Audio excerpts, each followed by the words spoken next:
నమస్తే, welcome to lovely talks with Shweta. ఈరోజు మనతో పాటు మన స్టూడియోలో షరతులు వర్తిస్తాయి. షరతులు వర్తిస్తాయికి మాటలు, పాటలు, అంతేకాకుండా ఆయన గురించి స్పెషల్గా చెప్పుకోవాలి అంటే ఆయన ఒక రచయిత, కవి, అంతకంటే ముందు ఆయన థియేటర్ ఆర్టిస్ట్, ఇంకా డైరెక్టర్, మేబీ ఫ్యూచర్లో సినిమాలకు కూడా డైరెక్షన్ చేసే అవకాశం ఉన్న పెద్దింటి అశోక్ కుమార్ గారు. నమస్తే అశోక్ గారు. నమస్తే అమ్మా. ఎలా ఉన్నారు? బాగుందండి. షరతులు వర్తిస్తాయి. షరతులు వర్తిస్తాయి. మీతో మాట్లాడడానికి కూడా షరతులు ఏమైనా వర్తిస్తాయా? No no no no. అలా ఏం సినిమా లేదు కదా. చూడడానికి సినిమా మనదే షరతులు వర్తిస్తాయి. ఓకే, మీతో మాట్లాడడానికి మన ఇద్దరి టాకింగ్ అయితే షరతులు ఏం వర్తించవు కదా. పరిమితమైన షరతులు ఉన్నాయి. Right, nice. సో ఫస్ట్ షరతులు వర్తిస్తాయిలో మాటలు, పాటలు రాయడానికి మంచి అవకాశం వచ్చింది మీకు. అవునండి. ఎలా వచ్చింది? మెయిన్గా నా డైరెక్టర్ గారు అక్షర కుమార్ మా ఫ్రెండ్. ఆయన చాలామంది దగ్గర అసిస్టెంట్ డైరెక్టర్గా చేశారు. అప్పటి నుంచే పరిచయం. సాహిత్య వాతావరణం ఉన్నవాడు, మంచి లిటరరీ పర్సన్, సాహిత్యం అంటే బాగా ఇష్టపడేవాడు. ముఖ్యంగా మేమంటే బాగా ప్రేమ. తను చాలా రోజుల నుంచి ఒక సినిమా తీద్దాం అని మంచి కథ తయారు చేసుకున్నాడు. ఎంత అంటే మంచి అద్భుతమైన కథ తను చేసుకున్న తర్వాత ఒకసారి నా దగ్గరికి వచ్చాడు. అన్న, ఈ కథ ఉన్నది, దీన్ని మనం చేయాలని అన్నప్పుడు కథ విన్న తర్వాత నాకు చాలా బాగా అనిపించింది. సరే అయితే తప్పకుండా చేద్దాం అని అన్నాను. అట్లా ఆయన నాకు మాటలు రాయించాడు. ముందుగా మాటలు రాయాలన్నా నువ్వు అన్నాడు. సరే తమ్మి, నా పనే అది కదా, మాటలు రాస్తాలే అన్న తర్వాత కొన్ని రోజులకు వచ్చి అన్న నువ్వు ఒక పాట రాయాలన్నాడు. ఓకే. అరే మాటలు రాస్తా కానీ పాట ఏం రాస్తావంటే తప్పక రాయగలవు, ఎందుకంటే తెలంగాణ కల్చర్ నీకంటే గొప్పగా ఎవరు చెప్పాడు. దీంట్లో తెలంగాణ కల్చర్ ఉంది, తెలంగాణ పెళ్లి ఉంది. పెళ్లి విషయంలో నువ్వు అద్భుతమైనటువంటి కథలు రాసినావు. తర్వాత గ్రామీణ వాతావరణంలో, పల్లె వాతావరణంలో పెరిగేవాడివి, అవన్నీ నీకు బాగా తెలుసు అన్న. నువ్వు తప్ప ఎవరు రాయారు, నువ్వు అది రాయాలన్నాడు. నేను సరే తమ్మి అని ఒప్పుకున్నాను. తర్వాత మళ్ళీ ఒక్కనాడు వచ్చి అన్న నువ్వు ఇలా నటించాలి అన్నాడు. అంటే మాటలు అయిపోయినాయి, పాట అయిపోయింది, నువ్వు నటించాలన్నాడు. తమ్మి నాకు నటించడం ఏడొస్తుంది అని అంటే, లేదు నేను నీ నుంచి తీసుకుంటా, నేను నీ లోపల ఆ వ్యక్తి ఉన్నాడు, ఆ నటుడు ఉన్నాడు, తప్పకుండా నువ్వు నటించాలన్నట్టు. సరే తమ్మి నువ్వు నీ ఇష్టం. అట్లా షరతులు వర్తిస్తాయి సినిమాకి ఒక పాట రాశాను. పెళ్లి పాట రాశాను, మాటలు రాశాను. తర్వాత దాంట్లో ఒక మెయిన్ మంచి రోల్, అంటే కీ రోల్. ఆ సినిమా మొత్తము ఆ పాత్ర మీదనే ఆధారపడి ఉంటుంది. దాన్ని నేను అందులోపల నటించాను, ఆ పాత్ర లోపల. మాటలతో మొదలుపెట్టి మాటల నుంచి పాటలకు వెళ్ళి పాటల నుంచి యాక్టర్ గా మారారు. అంటే అట్లా చేశాడు మా డైరెక్టర్ అక్షర. ఓకే, అంటే మీలో ఉన్న యాక్టర్ ని మొదట ఈయనైనా గుర్తించింది ఇంతకు ముందు? అంటే నాకు నిజంగా యాక్షన్ బాగా ఇష్టం, యాక్టర్ కావాలన్నది చాలా ఇష్టం. కాకపోతే ఏంటంటే మనకు అవకాశాలు రాలేదు. నేను రాసినటువంటి సినిమాలకి చిన్న చిన్న పాత్ర, ఒక దాంట్లో టీచర్ పాత్ర, ఒక దాంట్లో ప్రొఫెసర్ పాత్ర, చిన్న 1 minute 2 minutes అట్లా మన ఒక సింబల్ ఈ సినిమా చేశాను అనడానికి. నేను రాసినటువంటి సినిమాలలో చిన్న చిన్న పాత్రలు తీసుకునేవాడిని. దీంట్లో కూడా ఏదైనా ఒక చిన్న పాత్ర తీసుకుందామని అనుకునే లోపలే తనే ఒక మంచి పాత్ర ఇచ్చాడు. టీచర్ అన్నారు కాబట్టి ఒక విషయం అడుగుతాను ఇక్కడ. మీ అపియరెన్స్ చూస్తే, అంటే ఫస్ట్ మీరు స్టూడియోలోకి రాగానే మిమ్మల్ని చూడగానే మీరు నిజంగానే ఏదో టీచర్ లానే అనిపించారు నాకు. అంటే దాదాపు ఒక 20-25 సంవత్సరాలు నేను గవర్నమెంట్ టీచర్గా చేశాను. నేను మ్యాథమెటిక్స్ టీచర్ బేసిక్గా. ఆల్రెడీ మీరు టీచింగ్ ప్రొఫెషన్లో ఉన్నారా? టీచింగ్ ప్రొఫెషన్లో ఉన్నాను. నేను టీచర్ను, గవర్నమెంట్ టీచర్ను. 25 సంవత్సరాల సర్వీస్ నాది. పిల్లలతో, తర్వాత ప్రజలతో, ప్రజా సాహిత్యంతో మమేకమైన వాడిని. ముఖ్యంగా ఏంటంటే సాహిత్యంలో టీచర్స్ ఎక్కువగా ఉంటారు. ఎందుకంటే ఈ టీచర్లు అంటే వీళ్ళు సమాజానికి మేల్కొరేవారు. సమాజం బాగుండాలి, సమాజం ఎప్పటికీ సుభిక్షంగా ఉండాలి అని కోరుకునే వాళ్ళలో టీచర్లు. ఎందుకంటే వాళ్ళు అప్డేట్ ఉంటారు, సమాజము మార్పులతో పాటు ప్రయాణిస్తూ ఉంటారు. తర్వాత ప్రజల్లో ఉంటారు, అటు ప్రభుత్వము ఇటు ప్రజలకు వారధిగా ఉంటారు. కాబట్టి పరిశీలన ఎక్కువ టీచర్కి, అబ్జర్వేషన్ ఎక్కువ. అబ్జర్వేషన్ కంటే స్పందించే గుణం ఎక్కువ. ఎక్కడ చిన్న ఒక ఆనందకరమైన విషయం ఉంటే అద్భుతంగా వంగిపోతాడు, ఎక్కడ చిన్న బాధ ఉంటే ఏడ్చేస్తాడు. అట్లా టీచర్ అనేవాడు క్రమశిక్షణగా ఉంటాడు. కాబట్టి 25 ఏళ్ళ క్రమశిక్షణ నాలో జీర్ణించింది. కాబట్టి మీకు రాగానే సినిమా జీవిగా కనపడకుండా ఒక టీచర్గా అనిపించింది. అంటే గొప్ప గొప్ప రైటర్స్ అందరూ కూడా టీచర్ ప్రొఫెషన్ నుంచి వచ్చిన వాళ్ళు ఎక్కువగా ఉంటారా? అంటే ఇప్పుడు మెయిన్గా ఏంటంటే సాహిత్యంలో కానీ, మార్పుల్లో కానీ, విప్లవాల్లో కానీ, తర్వాత ఒక కమ్యూనిస్టు పార్టీలలో కానీ, ప్రజల్లో జీవితాల్లో మార్పు కోరే ఏ విషయంలోనైనా టీచర్ ముందుంటాడు. అక్షరాలకు కొరత ఉన్న చోట భావాలకు కొరత లేకపోవడం సాహిత్యం, భావాలకు కొరత ఉన్న చోట అక్షరాలకు కొరత లేకపోవడం పాండిత్యం. అది మీ టీచర్స్ బాగా నమ్ముతారు కదా. అద్భుతంగా మేము అందులో జీవించిన వాళ్ళమే కదా, అట్లా ఆ స్పందనలో జీవించిన వాళ్ళమే కాబట్టి అది తప్పకుండా నమ్ముతాను. ఇంకోటి ఏంటంటే మార్పు అనేది ముందుగా కోరుకునేవాడు, అంటే ప్రమాదాన్ని పసిగట్టేవాడు, ఓకే, మార్పును ముందుగా కోరుకునేవాడు, తర్వాత మార్పు కోరుకోవడంలో తన వంతు పాత్ర ఏందని నిర్ణయించుకునేవాడు, తర్వాత తన వంతు పాత్ర ఏందని నిర్ణయించుకొని మొదటి అడుగు వేసేవాడు టీచర్ సమాజంలో. సో సడన్గా టీచింగ్ ప్రొఫెషన్ నుంచి ఇండస్ట్రీకి ఎందుకు వచ్చారు మరి? అంటే నేను ఇండస్ట్రీకి వస్తానని ఎప్పుడు కూడా అనుకోలేదు. అంటే అసలు ఇండస్ట్రీ అంటే అదొక అద్భుత ప్రపంచం, మనది కాదులే అనుకున్నాం. ప్యాషన్ అయితే ఉండిందా మొదటి నుంచి? నాకు ఫ్యాషన్ ఉండే, సినిమాలకు రాయాలి అనే ఫ్యాషన్ ఉండే, కానీ అది రాయలేం మనం, మన నుంచి కాదు అది, అది ఎన్నో, అది బ్రహ్మ పదార్థము, మనకేడంతదిలే అనుకున్నాం. మామూలుగా నేను ఒక గవర్నమెంట్ స్కూల్లో చిన్న పల్లెల్లో టీచరు, మంచి కథలు రాసుకుంటున్నాను. 2000 నుంచి కథలు రాస్తున్నాను. 2010లో క్రిష్ గారు నాకు ఇండస్ట్రీని పరిచయం చేశారు. వారికి తెలంగాణలో మాటలు రాసేటటువంటి, తెలంగాణ డైలెక్ట్ రాసేటటువంటి ఒక మంచి రచయిత కోసం ఆయన వెతుకుతున్న క్రమంలో మిత్రుడు ఆయనకి పరిచయం చేశాడు, కథా నవీన్ అని. అట్లా ఇండస్ట్రీతో పరిచయం అయ్యాక నాకు చాలా ఆశ్చర్యం వేసింది. నేనేంది సినిమా కథలు రాయడం ఏంది, సినిమాలకు మాటలు రాయడం ఏంది, మనం రాయగలమా అని అట్లా సినిమా వైపు వచ్చానండి. తర్వాత మల్లేశం, దొరసాని, దాగుడుమూత దండాకోరు, సాచి, ఇలాంటి కొన్ని సినిమాలకు నేను మాటలు రాశాను. మల్లేశం, దొరసాని, దాగుడుమూతల దండాకోరు. దొరసాని సూపర్ హిట్, అది మల్లేశం మంచి మూవీ, దాగుడుమూతల దండాకోరు రాజేంద్ర ప్రసాద్ గారు, అది చాలా మంచి మూవీ. అన్ని ఆల్మోస్ట్ హిట్ మూవీసే కదా మీరు రాసినవన్నీ. తెలంగాణ నేపథ్యం ఉన్నటువంటి దొరసాని మొత్తం మీ మూవీస్ లో కనబడుతుంది. రచన సహకారం దొరసానికి, తర్వాత మల్లేశంకి మాటలు, మల్లేశంలో కూడా ఒక పాట రాశాను. ఆ డైరెక్టర్ గారు కూడా అంతే, ఆయన ఒక మంచి, అంటే మానవ జీవితానికి తర్వాత ఈ బట్టకి సంబంధం ఉన్నటువంటి ఒక తాత్వికమైనటువంటి సాంగ్ రాయాలి అని అన్నప్పుడు ఆయన చాలా మంది దగ్గర ట్రై చేశాడు, ఆయనకు సాటిస్ఫాక్షన్ కాలే. అలాంటప్పుడు ఆయన చర్చించుకుంటున్నటువంటి క్రమంలో ఎవరు రాస్తారు ఇంత అద్భుతంగా అన్నట్టు, నాకు ఒక ఛాన్స్ ఇవ్వండి, 2 రోజుల తర్వాత నేను రాసిస్తాను అన్న. తీసుకుపోయి నేను రాశాను, ఆయనకు బాగా నచ్చింది అది. అట్లా అందులో సాంగ్. తర్వాత తమసోమ జ్యోతిర్గమయ అనే ఒక సినిమాలో ఒక మోటివేషన్ సాంగ్, ఇట్లా కథ సాంగ్స్ రాయడం కూడా మొదలుపెట్టాను. అశోక్ గారు ఎక్కడ పుట్టారు? మాది మల్లారెడ్డిపేట అండి, భీముని మల్లారెడ్డిపేట, గంభీరావుపేట మండలం, రాజన్న సిరిసిల్ల జిల్లా, భీముని మల్లారెడ్డిపేట అనే గ్రామం. అంటే చిన్న గ్రామం, చుట్టూ కొండలు గుట్టలు, అసలు ఎటు ఒక 5-6 కిలోమీటర్లు పోంది ఒక రోడ్డు, ఒక డాంబర్ రోడ్డు కనిపించినటువంటి ఒక ఊరు, గుట్టలలో ఉండేటువంటి పల్లె. విద్యకు, తర్వాత విజ్ఞానానికి, తర్వాత ఆధునిక వసతులకు, ఆధునిక సౌకర్యాలకు చాలా దూరంలో ఉన్నటువంటి ఊరు. ఇప్పుడు గ్లోబల్ సిటీ, ప్రపంచం అంతా ఒక గ్లోబల్ సిటీ అయ్యాక అన్నీ అందుబాటులో ఉన్నాయి, కానీ మా చిన్నతనంలో అక్కడ అందుబాటులో లేవు. విద్య కూడా అందుబాటులో లేదు. స్కూల్లో ఒక 5వ తరగతి వరకే ఉండే. అటో వాగు ఇటో వాగు, వర్షాలు పడితే ఎటు పోకుండా రాకుండా ఒక జల దిగ్బంధంగా ఉండేటటువంటి ఒక చిన్న గ్రామంలో పుట్టాను. ఓకే, మ్యాథ్స్ టీచర్ అంటే చాలా చదువుకొని ఉండాలి. అసలు మీరేం చదువుకున్నారు? నాది ఎంఎస్సి మ్యాథమెటిక్స్ అండి, ఎంఎస్సి బిఎడ్. తర్వాత ఎంఎస్సి బిఎడ్ అయ్యి జాబ్ చేస్తున్నటువంటి క్రమంలో తెలుగు మీద నాకు అపారమైనటువంటి ప్రేమ. తెలుగు లిటరేచర్ చేయాలి, తెలుగులో రాయాలి, తెలుగు కథలు రాయాలి అని ఇట్లా కథలు రాస్తున్నటువంటి క్రమంలో 2000 నుంచి నేను రాయడం మొదలుపెట్టినాక నేను కూడా ఎంఏ చేద్దాం తెలుగులో అని తెలుగులో ఎంఏ చేశాను. ఎంఏ చేసినాక నా సాహిత్యం మీద ఒక 4 పిహెచ్డీలు, ఒక 6-7 ఎంఫిల్లు, తర్వాత ఇప్పుడు వివిధ యూనివర్సిటీల్లో ఒక 3-4 పిహెచ్డీలు రిజిస్ట్రేషన్ అయి ఉన్నప్పుడు నాకు అనిపించింది అసలు నేను పిహెచ్డీ ఎందుకు చేయొద్దు, నేను కూడా చేస్తే బాగుంటుంది కదా అని నేను యూనివర్సిటీలో, ఉస్మానియా యూనివర్సిటీలో మన ఓరియంటల్లో పిహెచ్డీగా స్కాలర్గా నేను రిజిస్టర్ చేసుకున్నప్పుడు అలా టెస్ట్ పెడితే నా పుస్తకం మీద నాకే క్వశ్చన్ వచ్చింది. జిగిరి నవల అని నేను ఒక నవల రాసి. జిగిరి అంటే ఆల్మోస్ట్ 9 లాంగ్వేజెస్ లో. అవునండి, 9 భాషల్లోకి అది ట్రాన్స్లేట్ అయింది. ఎక్సలెంట్ నవల్ కదండి.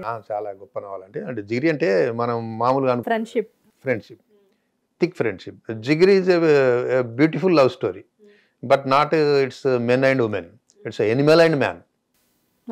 ఒక మనిషికి జంతువుకు మధ్య ప్రేమ, ఒక ఇద్దరు వ్యక్తుల మధ్యనో లేకపోతే ఉమెన్ మెన్ మధ్యలో ప్రేమ కాదు, ఒక జంతువుకు ఒక మనిషికి ఉన్నటువంటి ప్రేమ. జంతువుకు మనిషికి ఉన్నటువంటి ప్రేమ ఏంటంటే మనిషి జంతువు అది గుడ్డెలుగు ఎలుగుబంటి అడవిలో ఉంటుంది, దానికి క్రూర మృగ లక్షణాలు ఉంటాయి. అది ఊర్లోకి వచ్చి ఇంట్లోకి వచ్చి మనుషుల మధ్యలోకి వచ్చి తన మృగ లక్షణాలన్నీ కోల్పోతుంది, మనిషి లక్షణాలను నేర్చుకుంటుంది. కానీ మనిషి అన్నవాడు దాంతో ఉంటూ దాంతో జీవిస్తూ మనిషిగా బతకలేక మృగ లక్షణాలు నేర్చుకుంటాడు. అంటే మృగ లక్షణాలు ఉన్న మనిషికి మనిషి లక్షణాలు ఉన్న మృగానికి మధ్య ఉండే ఫ్రెండ్షిపే జిగిరి అన్నవాళ్ళు. అది 9 లాంగ్వేజ్లకు ట్రాన్స్లేట్ అయింది. దాన్ని ఉస్మానియా యూనివర్సిటీ ఓరియంటల్ కాలేజ్లో సిలబస్గా పెట్టారు. పెట్టాక నేను పరీక్ష రాస్తే అందులో క్వశ్చన్ నాకే వచ్చింది. విచిత్రం అనిపించింది. నా క్వశ్చన్ నేనే రాసుకుంటున్నాను, ఒక థ్రిల్. అంటే నేను ఒక స్టూడెంట్గా ఉండి నా నవల్ను నేనే చదువుకుంటున్నాను, ఆ ప్రశ్న నేనే రాస్తున్నాను అని. ఎన్ని పిహెచ్డీలు చేస్తుంటారు మీరు? అంటే నా సాహిత్యం మీద పిహెచ్డీ వచ్చాయి. ఓకే. నా సాహిత్యం మీద ఒక 4 పిహెచ్డీలు అయిపోయినాయి. 4 పిహెచ్డీలు కంప్లీట్ చేశారు. పెండింగ్ లో కూడా ఏవో ఉన్నట్టున్నాయి ప్రెసెంట్. ఇంకో 3 పిహెచ్డీలు రిజిస్టర్ చేసుకున్నాను. మీకే సాధ్యం అనుకుంటా సార్ ఎన్ని పిహెచ్డీలు. తెలంగాణ సాహిత్యాన్ని ఆమూలాగ్రంగా అంటే ఒక 25 సంవత్సరాల నుంచి నిర్విరామంగా రాస్తున్నవాడిని. కథలు, తర్వాత నవలలు, నాటకాలు, వ్యాసాలు, ఒక్క కవిత్వం తప్ప మిగతా అన్ని ప్రక్రియల్లో నేను సాహిత్యాన్ని రాశాను.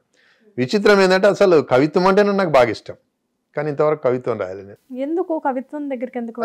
అది ఏమోనమ్మా నాకు కూడా తెలియదు, నేను చెప్పలేను అది. బట్ నేను కవిగా మొదలయ్యాను. కవిత్వం అంటే బాగా ఇష్టం నాకు. అసలు కవిత్వమే రాయాలనుకున్నాను. సాహిత్యంలో కవిత్వం ద్వారా ఒక కవిగా గుర్తింపు పొందాలనుకున్నాను. కానీ కవిగా కాకుండా ఒక రచయితగా, ఒక నాటకకర్తగా, ఒక సినిమా రచయితగా, తర్వాత ఒక నావెలిస్ట్గా, ఒక వ్యాసకర్తగా ఇవన్నీ రాశాను. అందుకే 25 సంవత్సరాల సాహిత్యం ఒక 100 ఏళ్ల తెలంగాణ జీవితాన్ని చెప్తుంది. ఆ 100 ఏళ్ల తెలంగాణ జీవితాన్ని ఇలా పిల్లలు, పరిశోధక విద్యార్థులు వివిధ కోణాల్లోంచి, అంటే పెద్దింటి అశోక్ కుమార్ కథల్లో ఉండేటటువంటి పల్లె జీవితము, రైతు జీవితము, తర్వాత సమగ్ర పరిశీలన అని అట్లా వివిధ యాంగిల్స్ నుంచి వాళ్ళు పరిశోధన చేస్తున్నారు, పిహెచ్డి చేస్తున్నారు. షరతులు వర్తిస్తాయిలో ఒక మంచి సాంగ్, పెళ్లి సాంగ్ చేశారు మీరు. ఆ పెళ్లి సాంగ్లో తెలంగాణ నేటివిటీ మొత్తం చూపించారు. అంటే తెలంగాణలో పెళ్లి ఇలా జరుగుతుందా అని చెప్పి తెలియని వాళ్ళు ఎంతోమందికి ఆ సాంగ్ ద్వారా మీరు తెలియజేశారు. అసలు ఎలా అంటే మీకు ఈ సాంప్రదాయాల గురించి బాగా తెలియడం వల్ల, లేకపోతే తెలుగు పట్ల మీకున్న ప్రేమ, దేనివల్ల ఆ సాంగ్ అంత అద్భుతంగా కుదిరింది? ఒక్కటి నేను బేసిక్గా చెప్పానమ్మా, ఒక టీచర్నని. నేను పుట్టింది పల్లెటూరులో. ఓకే. తర్వాత నేను చదువు చెప్తున్నది కూడా పల్లెటూరులో. కాబట్టి పల్లెలతో, పల్లె జీవితాలతో, పల్లె మనుషులతో, పల్లె సాంప్రదాయాలతో, పల్లెల్లో ఉండేటువంటి ఆచార వ్యవహారాలతో బాగా సంబంధం ఉన్నది. దాంట్లో నేను ఇమిడిపోయాను. మొత్తం సింక్ అయి ఉంది నాది. తెలంగాణ పల్లె మొత్తం సింక్ అయి ఉన్నది. ఇప్పుడు మీరు నా కథలు, నా నవళ్ళు చదువుతున్నట్టుంటే మీకు ఒక కథలో ఒక 10 సామెతలు వస్తాయి, తెలంగాణ సామెత. తర్వాత 10 నానుడులు వస్తాయి. అంటే అవి సహజంగా సందర్భానుసారంగా అవి బయటకు వచ్చేసేది. అంటే మనం అంత అబ్జర్వ్ చేసినాం. అట్లాగే ఆ క్రమంలో తెలంగాణ సాంప్రదాయాల్ని, అంటే తెలంగాణ పల్లెల్లో ఉండేటటువంటి పండుగలు, తెలంగాణ అనగానే చాలామంది ఏమనుకుంటారు పోరాటము, దుఃఖము, ఏడుపు ఇవి అనుకుంటారు. కాదు, తెలంగాణలో సంతోషాలు ఉన్నాయి, తెలంగాణలో పండుగలు ఉన్నాయి, తెలంగాణలో ఆనందం ఉంది, తెలంగాణలో రొమాన్స్ ఉంది, తెలంగాణలో ప్రేమ ఉంది, ఇవన్నీ ఉన్నాయి. మేము 2010 వరకు కూడా తెలంగాణ అనగానే అది కమర్షియల్ పాయింట్ కాలేదు. సినిమా ఇవాళ తీయడానికి ముందుకు రాలేదు, ఎందుకంటే తెలంగాణ సినిమా తీస్తే ఏమవుతుంది. కానీ ఇలా తెలంగాణని ఒక మెయిన్ స్ట్రీమ్, తెలంగాణ భాషలో పెడితేనే సినిమా, తెలంగాణ భాషలో చూపిస్తేనే అద్భుతంగా నడుస్తుంది. తర్వాత తెలంగాణ జీవితాన్ని తెలంగాణ ప్రాంతంలో తీస్తేనే అద్భుతంగా నడుస్తున్నాయి ఇప్పుడు. అట్లా ఈ తెలంగాణ ప్రాంతంలో ఉండేటటువంటి అన్ని దేవతల నుంచి మొదలు పెడితే, సాంప్రదాయాల నుంచి మొదలు పెడితే అన్నింటిని చూస్తూ వస్తున్నామని, దాంతో సమాంతరంగా ప్యారలల్గా ప్రయాణం చేస్తున్నామని. అట్లా పెళ్ళి గురించి నాకు బాగా తెలుసు. పెళ్లి పాట రాయమన్నప్పుడు నేను మా డైరెక్టర్ గారు చెప్పారు, మనం అన్న ఒక పెళ్ళి నవ్వుతో భవిష్యత్తు తెలంగాణ పెళ్లి లెక్కనే ఉండాలి అన్నప్పుడు నాకు అంత రిమైనింగ్ అంత గుర్తు చేసుకొని, అంటే పెళ్లిలో ఉండే ఈవెంట్స్ ఇప్పటికీ ఇన్ని మార్పులు జరిగినా ఇలా చాలా మార్పులు వచ్చాయి పెళ్లి లోపల. 3 రోజుల నుంచి ముందు నుంచి ఈవెంట్స్ జరుగుతున్నాయి, తర్వాత 3 రోజుల తర్వాత కూడా ఈవెంట్స్ జరుగుతున్నాయి, ఫ్రీ షూటింగ్ అంటారు, ప్రీ వెడ్డింగ్, ఇవన్నీ ఉంటాయి. ఇవన్నీ ఉన్నా పెళ్లి లోపల సంప్రదాయాలు అనేవి చాలా బాగా అట్లే ఉన్నాయి. వాటి మీద నేను రాసినట్టు. ఎస్. అలా అద్భుతమైన వాక్యం ఒకటి ఉంటుందమ్మా. ఎందుకంటే ఎవరో నువ్వు తెలియకున్నా, ఎన్నడూ నిన్ను చూడకున్నా, అంటే భార్యాభర్తలు ఎవరో తెలియదు అంటే ఇప్పటికీ సరే ప్రేమలు వ్యవహారాలు ఇవన్నీ జరుగుతున్నాయి పక్కకు పెడితే, ఎవరో తెలియకున్న ఒక కొత్త అమ్మాయి, ఎవరో తెలియకున్న ఒక కొత్త అబ్బాయి, ఇద్దరు కలిస్తే బతుకులో సగ భాగం ఇచ్చే బంధమే పెళ్ళి అంటే ఎంత పవిత్రమైన చూడు. ఎవరో తెలియకున్నా ఆ నమ్మకంతో జీవితంలో సగభాగం ఇచ్చేస్తారు, ఆమెైనా అతనైనా. ఎవరో నువ్వు తెలియకున్నా, ఎప్పుడూ నిన్ను కలవకున్నా బతుకులో సగభాగం ఇచ్చే బంధమే పెళ్ళి అంటే అంత పవిత్రమైనటువంటి పెళ్ళి. ఆ పెళ్లి లోపల ఒక్కొక్క సాక్ష్యం, మట్టెలు పెట్టడము, పుస్తలు కట్టడము, తర్వాత మైలపోలు తీయడము, తర్వాత పోలు పోయడము, ఇవన్నిటి మీద సాగినటువంటి సాంగ్. ఇవన్నిటిని పాటలోకి తీసుకొచ్చాం. తర్వాత అప్పగింతలు. అప్పగింతలు తండ్రి కూతురుని అప్పగిస్తున్నా, నా ఇంటి దీపాన్ని నీకు ఇస్తున్నాను చల్లగా చూసుకోమని చెప్పి చూడు, నేను దీపం లెక్క చూసుకున్నాను, భద్రంగా చూసుకున్నాను. అంటే నా ఇంటికి వెలుగు నా కూతురు, నా బిడ్డ. ఆడపిల్ల అంటేనే వెళ్తురు, అద్భుతమైనటువంటిది ఒక చైతన్యం. ఆడపిల్ల అంటే ఒక చైతన్యం. ఈ ఇంటి నుంచి ఆ ఇంటికి పోతుంది, నా దీపాన్ని నీకు ఇస్తున్నా జాగ్రత్త అని ఒక సింబాలిక్ గా చెప్తున్నటువంటి ఆ సాంగ్. నాకు నిజంగా అంటే టు బి హానెస్ట్ చెప్తున్నాను సార్ మీతో, నాకు అసలు ఆ సాంగ్ తెలీదు. మీరు వస్తున్నారని తెలిసి నేను ఆ సాంగ్ చూసాను జస్ట్. అదే సాంగ్ ని రివైండ్ చేసుకుంటా 4 times చూసాను. చాలా బాగుంది. అంటే ఆ నేటివిటీ కానివ్వండి, లేకపోతే ఆ అప్పగింతల సీన్ కానివ్వండి, ఫైనల్ గా వచ్చేసరికి మీరు మళ్ళీ ఏంటి బోర్ కొట్టించకుండా లాస్ట్ కి వచ్చేసరికి డీజేని పెట్టేసారు, తీన్మార్ పెట్టేశారు. ఇంకా బోర్ ఎక్కడ వస్తుంది సాంగ్ అంటే యాజ్ ఇట్ ఈస్ గా తెలంగాణ. మేబీ మీ పెళ్ళి అలానే జరిగిందేమో, అందుకే గుర్తు చేసుకుని ఉంటారు ఆ సాంగ్ రాసేటప్పుడు. మా పెళ్లిలో ఇవి లాస్ట్ డీజే లేవా ఇప్పుడు వచ్చినటువంటిది. ఎందుకంటే పెళ్లి భరత్ తీయడము ఆ డీజే అంటే అప్పుడు లేవా? తెలంగాణలో భారత్ లో ఏం లేవా అప్పుడు? ఉండే కానీ దప్పులు ఇట్లా మన ఈ డీజేలు కానీ తర్వాత ఇవి కానీ లేకుండే దప్పులు ఉంటుండే.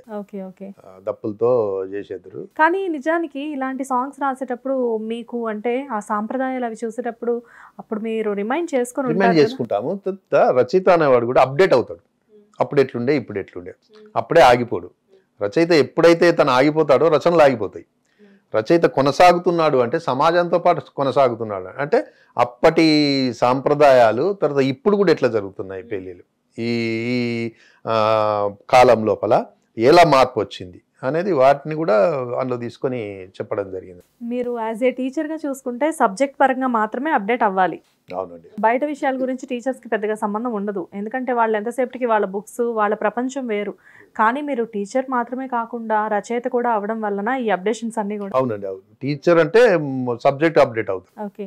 టీచర్కి ఒక పరిమితులు ఉంటాయి, సమాజము, ఇల్లు. సరే తన బాధను, దుఃఖాన్ని, శోకాన్ని చదువుల ద్వారా పిల్లలకి ఏదన్నా సహాయం చేయడం ద్వారా, చక్కగా చదువు చెప్పడం ద్వారా ఆయన తీర్చుకుంటాడు. కానీ రచయిత అనేవాడు తన బాధను, తన యొక్క ఉన్న ఆవేదనను, కోరుకునే మార్పును రచనల ద్వారా తీర్చుకుంటాడు. ఒక టీచర్ కనుక రచయిత అయితే అడ్వాన్స్ ఉంటుంది, అది యాడ్ అవుతుంది. అంటే అందుకే ఎక్కువ మంది టీచర్లు రచయితలు అవుతారు. ఎందుకు అవుతారంటే సమాజాన్ని బాగా పరిశీలిస్తారు వాళ్ళు, తర్వాత సమాజం మార్పును కోరుకుంటారు. ఇప్పుడు మీరు చూడండి, ఓ తండ్రి తల్లి ఉన్నది అనుకోండి, పిల్లవాడిని పెంచుతారు, చదివిస్తారు. చదివించినాక వీళ్ళ వృద్ధాప్యంలో వాళ్ళు కొడుకు నుంచి ఆశిస్తారు, ఏమరా నేను అంత మంచి చదువు చెప్పించిన, నువ్వు నన్ను చూస్తలేవేంది, నన్ను పట్టించుకుంటలేవేంది. టీచర్కి అది ఉండదు. తన పిల్లలు ఆయన ఎప్పుడైనా గుర్తుంచండి, మీకు ఎందరు పిల్లలు అంటే 2 పిల్లలు అన్నారు, స్కూల్లో ఉన్న పిల్లలు చెప్తాడు. 50 మంది అండి మాకు పిల్లలు అంటారు. 50 మంది ఏంటంటే అంటే అదే స్కూల్లో పిల్లలండి అని అంటారు. అంటే అంత ఇన్వాల్వ్ అయిపోయి ఓన్ చేసుకుంటారు. వాళ్ళతోనే ఆడతాడు, వాళ్ళతోనే పాడతాడు, వాళ్ళతోనే పెరుగుతాడు. ఆయన నమస్కార ప్రియుడు టీచర్. ఎక్కడన్నా ఒక స్టూడెంట్ కనబడి నమస్తే సార్ అంటే జీవితం మొత్తం పొంగిపోతాడు, ఇంటికి వచ్చి చెప్పుకుంటాడు గర్వంగా, చూసినావా వాడు నా స్టూడెంట్. స్టూడెంట్ ఒక గొప్ప స్థానంలో ఉంటే ఈయన సంతోషపడతాడు, ఎక్కడో దూరంలో మందిలో ఉండి ఈయన ఆనందపడిపోతాడు. కానీ తల్లిదండ్రులు అట్లా ఆనందపడరు, ఈర్ష్యపడతారు. అయ్యో నన్ను నా స్టేజ్ మీదకి విలువలేదు నా కొడుకు, చూసినావు నేను వదిలిపెట్టిండు అని అనుకుంటాడు. కానీ టీచర్ అట్లా అనుకోడు, నేను చదువు చెప్పిన స్టూడెంట్ చూడాడు ఎంత గొప్పగా ఉన్నాడని ఇక్కడ ఉండే ఆనందపడతాడు. అది టీచర్ యొక్క గొప్పతనం. మ్యాథ్స్ టీచర్ అప్డేటింగ్ వర్షన్ అట్లా అట్లా ఆ క్రమంలో టీచరు ఎప్పుడైతే సాహిత్యకారుడు అవుతాడో ఇవన్నీ విలువలను మన రచనలోకి తీసుకొస్తాడు. తర్వాత తన పిల్లల్ని కూడా రచయిత చేస్తాడు. శ్వేత గారు ఒక్కటి గుర్తుంచండి, ఏ సమాజంలోనైతే డాక్టర్లు ఎక్కువగా ఉన్నారో ఆ సమాజంలో రోగాలు ఎక్కువ ఉన్నట్టు, ఏ సమాజంలోనైతే లాయర్లు ఎక్కువగా ఉన్నారో ఆ సమాజంలో నేరాలు ఎక్కువగా ఉన్నట్టు. ఏ సమాజంలో టీచర్లు ఎక్కువగా ఉన్నారో ఆ సమాజంలో నిరక్షరాస్యత ఎక్కువగా ఉన్నట్టు. కానీ ఏ సమాజంలోనైతే రచయితలు ఎక్కువగా ఉన్నారో ఆ సమాజం చైతన్యవంతంగా ఉన్నట్టు. అంటే రచయిత ప్రశ్నిస్తాడు, నైస్. సమాజం మార్పు కోరుతాడు, నిలదీసి ప్రశ్నిస్తాడు, ఇదేంటిదని వాడు అడుగుతాడు. కాబట్టి ఎక్కువ రచయితలు ఉంటే సమాజం ఆరోగ్యకరంగా ఉంటుంది. అందుకే టీచర్ ఏం చేస్తాడంటే, ఒక తెలివైన టీచర్ తన స్టూడెంట్స్ రచయితలను చేస్తాడు. వాళ్ళకి చదువుతో పాటు సమాజాన్ని చూపించి రచయితలను చేస్తాడు. రచయితలు చేస్తే వీడు పెద్ద అయ్యాక వ్యవస్థలో ఉండేటటువంటి అన్యాయాన్ని ప్రశ్నిస్తాడు, అక్రమాల్ని ప్రశ్నిస్తాడు, వ్యవస్థకు బలహీనుని వైపు నిలబడతాడు. అని ఒక గుడ్ టీచర్ ఏం చేస్తాడంటే, ముందుగానే ప్లాన్ వేసుకొని తన ఆయుధాలు నూరుకున్నట్టు, యుద్ధానికి ఆయుధాలు నూరుకున్నట్టు సమాజం పైకి తన శిష్యులను, తన స్టూడెంట్ను రచయితలుగా చేసి పంపిస్తాడు. వాళ్ళు ఆయుధాలుగా రేపు పొద్దున ప్రశ్నిస్తారు, వాళ్ళు సమాజాన్ని నిలబెడతారు, సమాజాన్ని. అది జరుగుతుంటుంది స్కూళ్ళల్లో, పాఠశాలల్లో. టీచర్ అది చేస్తాడు, మన నిశ్శబ్ద విప్లవకారుడు టీచర్. మన మూవీ దగ్గరికి వద్దాం సార్ ఇప్పుడు. సో షరతులు వర్తిస్తాయి ఈ మూవీ. చైతన్య కృష్ణ గారు ఆల్రెడీ అతను చాలా మందికి తెలిసిన యాక్టరే. ఎందుకంటే 30/21 కానివ్వండి, లేకపోతే వేరే మూవీస్లో కూడా మంచి మంచి క్యారెక్టర్స్ ప్లే చేశారు. అండ్ హీరోయిన్ కొత్త అమ్మాయి అనుకుంటా, కన్నడ యాక్టర్. కొత్త అమ్మాయి. ఓకే. ఆమె లిటరరీ స్టూడెంట్. కీడా కోలా మొన్న చైతన్యరావు గారిది వచ్చింది. అద్భుతమైన యాక్టర్ అండి. అంటే తెలుగు సినిమాకి అంది వచ్చిన ఒక గొప్ప నటుడు చైతన్యరావు గారు. అంటే మొత్తం పాత్రలో ఇన్వాల్వ్ అయిపోతాడు. మేము చాలా అప్రిషియేట్ చేద్దుంటాం. పాత్రలోకి వచ్చినట్టే అందులో ఒదిగిపోతుండే. షరతులు వర్తిస్తాయిలో తనది ఒక పల్లెటూరి, ఒక మధ్య తరగతి, ఒక లోయర్ మిడిల్ క్లాస్లో ఉన్న దాంట్లో బతుకుదాము. చిన్న ప్రపంచం. ఆయన ఫ్రెండ్స్, ఆయన బాస్, ఆయన ఉద్యోగం, ఆయనకు వచ్చేటటువంటి జీతం, ఆయనకు ఒక లవర్. చిన్న ప్రపంచం అదే. ఆ ప్రపంచంలో బతుకుదాము, అందులోనే మన జీవితం అనుకునేటటువంటి చైతన్యరావు హీరో. తర్వాత ఒక కళల ప్రపంచం. ఏ గిన్నెలు ఉండదు, మనం అద్భుతంగా బతకాలి, మనం ఏంది, మన లెక్కేంది, లెవెల్గా ఉండాలి, మనము మంచి మెయింటైన్ చేయాలి అని ఒక ఊహా ప్రపంచంలో బతికేటటువంటి ఒక అమ్మాయి. అంటే డిఫరెంట్ వీళ్ళకి. వీళ్ళ ఐడియాలజీ, వీళ్ళ భావాలు, వీళ్ళ ఆలోచనలు వేరు. మనం ఉన్నంతలో బతుకుదామని ఈయన, మనం ఏంది ఎంజాయ్ చేయాలి, ఏం తక్కువనా, మనం ఏమన్నా మంచి ఫ్యాషన్గా బతకాలి, ఎట్లా బతకాలి, మంచి మనం అది ఉండాలి, ఇది ఉండాలి అనేటువంటి అమ్మాయి. వీళ్ళిద్దరి మధ్య జరిగినటువంటి సంఘర్షణే షరతులు వర్తిస్తాయి. ఆ సాంగ్ కి కూడా ఫస్ట్, ఆ పెళ్లి సాంగ్ కి కూడా అతను చెప్తూ ఉంటారు కదా, సింపుల్ గా చేసుకుందాం అంటే లేదు గ్రాండ్ వెడ్డింగ్ కావాలి అని చెప్పేసి. 4 ఆటలను కొద్దాం, దుమ్దాం చేద్దాం, మీ ఫ్రెండ్స్ నా ఫ్రెండ్స్ని వెళ్దాం, దుమ్దాం చేద్దాం అనేటువంటి అమ్మాయి. అట్లెందుకు, ఏదో రిజిస్టర్ ఆఫీసులనో అట్లా పెళ్లి కాదంటారా, చిన్న గుళ్ళోనో చేసుకుందాం, డబ్బులు మిగులుతాయి కదా అని. అంటే ఒక మధ్యతరగతి మనస్తత్వం. మధ్యతరగతిలో ఎట్లుంటుందంటే, ఇంట్లోనే బతుకుదామని కొందరు అంటారు, ఈ బతికేంది, ఇంకా అద్భుతంగా మనం ఊహా ప్రపంచంలో బతకాలనేటువంటి కొందరు అంటారు. ఆ ఇద్దరి మధ్య కుదిరినటువంటి ఒక సంబంధమే ఈ షరతులు వర్తిస్తాయి. జనరల్ గా చాలా మంది పెద్దవాళ్ళు చెప్తూ ఉంటారు, లోయర్ మిడిల్ క్లాస్ వాళ్ళు బాగానే ఉంటారు, హై ఎండ్ పీపుల్ బాగానే ఉంటారు, కానీ ఎక్కడైతే మిడిల్ క్లాస్ పీపుల్ ఉంటారో వాళ్ళ బ్రెయిన్స్ అనేది ఫ్లక్చువేషన్స్ చాలా ఎక్కువగా ఉంటూ ఉంటాయి. అది మీరు బిలీవ్ చేస్తారా సార్? 100%. ఇప్పుడు మనకేంటంటే, వారికి కాళ్ళతో నడవలేడు, కారు కొనలేడు మధ్యతరగతి వాడు. మామూలు లోయర్ బట్టి వాళ్ళంటే వాళ్ళు నడుచుకుంటూ వెళ్ళిపోతారు. వీళ్ళు నడుస్తుంటే వీనికి ఫీలింగ్, అరే నేను గిట్టెట్లా నడవలేదు, కానీ కారు కొనలేడు. అంటే ఆ మధ్య ఆలోచనలో సంఘర్షణ. వాడు మంచి బియ్యం తినలేడు, దొడ్డు బియ్యంతో అడ్జస్ట్ కాలేడు.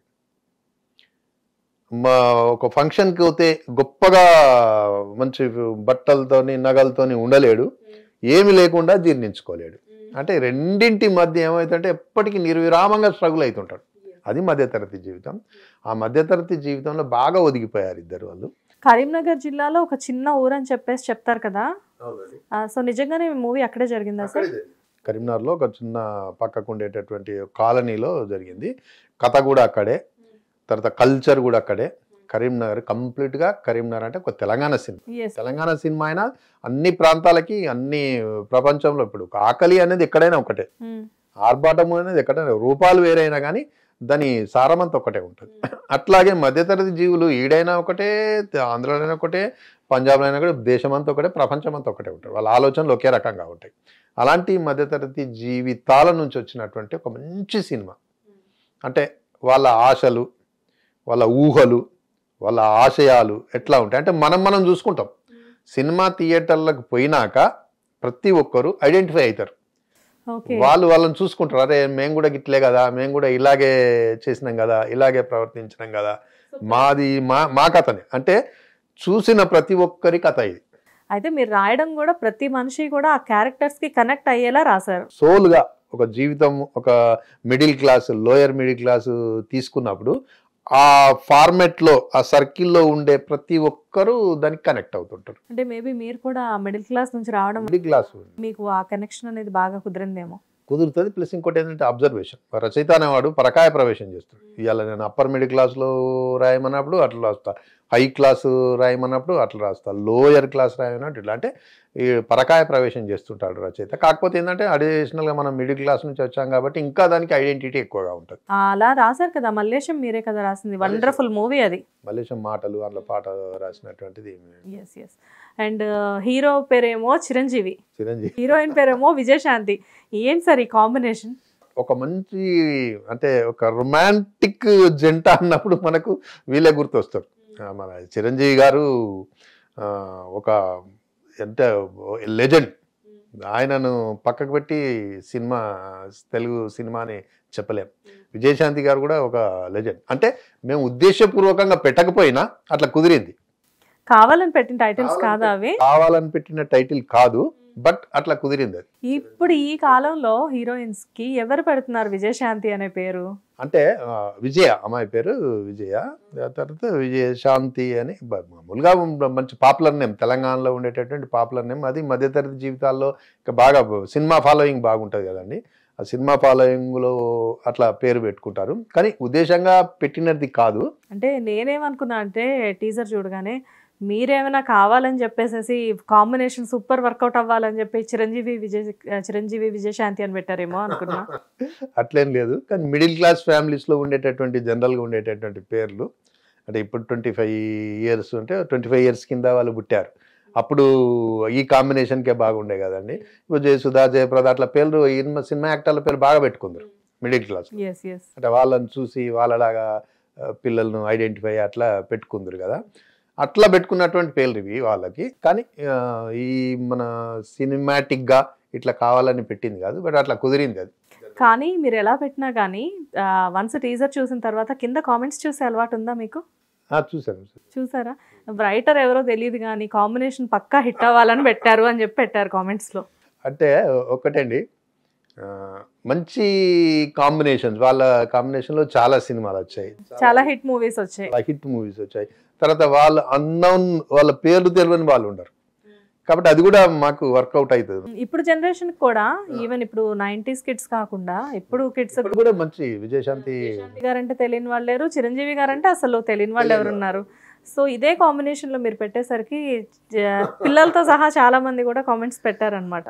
అదే కానీ అట్లా ఆ ఉద్దేశంతో పెట్టింది కాదు, బట్ అట్లా వర్కౌట్ అయింది. మేము అనుకున్నప్పుడు అట్లా అనుకోలేదు, మేము ఇట్లా పెట్టాలి అని అనుకోలేదు, కానీ మేము పెట్టిన తర్వాత ఈ ఫార్మేట్లోకి వచ్చి ఇట్లా హిట్ అయింది. అంటే మాకు ఇట్లా కూడా కొంత యాడ్ అయింది. ఈ సినిమాలో టోటల్గా ఎన్ని సాంగ్స్ రాశారు సార్ మీరు? దాదాపు కరోనా అప్పటి కథ ఇది. కరోనాకు ముందు తను కథ అనుకున్నాడు డైరెక్టర్ గారు. తర్వాత అన్నాక కథ ఇవన్నీ రెడీగా ఉన్న నిర్మాతలు రెడీ ఉండాలి కదండి. నిర్మాతలకు బాగా కొడుతుంది కదా మనకి. నిర్మాత కుదిరి తర్వాత వాళ్ళు మళ్ళీ సినిమా స్టార్ట్ చేసి అది పూర్తి చేసి దాదాపు 3 years డైరెక్టర్ గారు 3 సంవత్సరాలు పాపం కథతో ప్రయాణం చేశారు. కానీ పాండమిక్ రావడం వల్ల కోవిడ్కి ముందు స్టార్ట్ అయిన స్టోరీస్ అన్నీ కూడా చాలా వరకు అలా ఆగిపోయి ఇప్పుడు రిలీజ్ అవుతున్నాయి కదా సార్. అయితే కోవిడ్ ముందు కథ ఇంకా సినిమా స్టార్ట్ కాలేదు, మేము కథ అనుకున్నాం. అక్షర గారు డైరెక్టర్ గారు అంటే కోవిడ్ రాకపోయి ఉంటే ఈ మూవీ ఎప్పుడో కంప్లీట్ అవ్వాల్సిన మూవీ అయిపోతుండే. మేము దాన్ని అనుకున్నాం, కథను తనే తయారు చేసుకున్నాడు. షరతులు వర్తిస్తాయి, ఒక మంచి టైటిల్, అది సూపర్ హిట్ టైటిల్. అవును, ఆయన అదే టైటిల్. ఎవరిది టైటిల్? ఎవరు సార్ అసలు? డైరెక్టర్ గారిది, ఓకే, కుమారస్వామి గారు డైరెక్టర్ గారిది. కథ ఆయనదే, తర్వాత ఆ టైటిల్ పెట్టుకున్నది కూడా ఆయన్నే.